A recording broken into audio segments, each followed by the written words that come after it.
कर्पूरगौरं करुणावतारं संसारसारं भुजगेन्द्रहारं सदा वसन्तं हृदयारविन्दे भवं भवामि सरितं नमामि।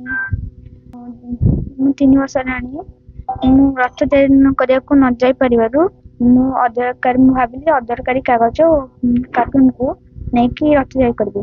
ମୁଁ 3 ବର୍ଷ ହେଲାଣି କରିଆସୁଛି।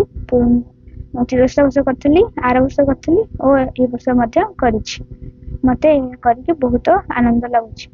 ୟାକୁ ତିଆରି କରି ବହୁତ ଭଲ ଲାଗୁଛି ଓ ମୁଁ ଏହା କହିବାକୁ ଚାହେଁ ଅଦରକାରୀ ଜିନିଷରେ ବି ମାନେ ବହୁତ ସୁନ୍ଦର ସୁନ୍ଦର ଜିନିଷ ହେଇପାରେ। କେତେ ଦିନ ଲାଗିଲା ତିଆରି କରିବା ପାଇଁ? ରଥ ତିଆରି କରିବା ପାଇଁ 7-8 ଦିନ ଲାଗିଲା। ମୋ ସାଙ୍ଗର ଜଣେ ପିଲାଟି ସେ 6th କ୍ଲାସର ଗୋଟେ ରଥ ତିଆରି କରିଛନ୍ତି। ଯେ ଆମେ ବି ଆଗ୍ରହ ସହିତ ଆମେ ତାକୁ ଦେଖିକି ବି ଖୁସି ଲାଗୁଛି। ତାପରେ ଆମେ ସବୁ ଦେଖି ଆସିଛୁ ଯେ ସେ ତିଆରି କରିଛି ବୋଲି ଆମେ ଦେଖିବାକୁ ଆସିଛୁ। ତାପରେ ସେ ଅଦରକାରୀ ଜିନିଷକୁ କିଛି ଭଲ ଜିନିଷରେ ପରିଣତ କରିଛି। ଆମେ ତାକୁ ଦେଖିକି ବହୁତ ଖୁସି ଲାଗୁଛି। ସେ 3 ବର୍ଷ ତଳେ ରଥଯାତ୍ରା ଦିନ ପୁରୀ ଯିବା ପାଇଁ ଚାହିଁଲା, ସେଦିନ ବର୍ଷା ହଉଥିଲା, ମୁଁ ତାକୁ ନେଇପାରିଲିନି ସେଦିନ।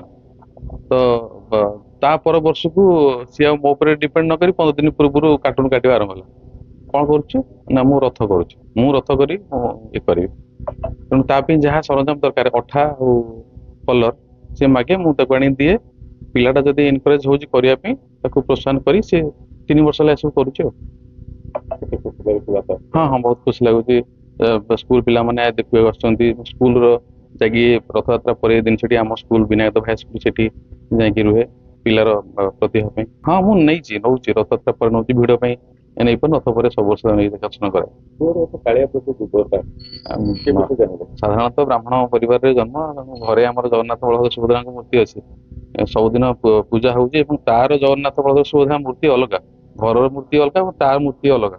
ତେଣୁ ସେ ପିଲାଟି ବେଳୁ ଜଗନ୍ନାଥ ବଳଭଦ୍ର ସୁଭଦ୍ରାଙ୍କ ପୂଜା କରେ।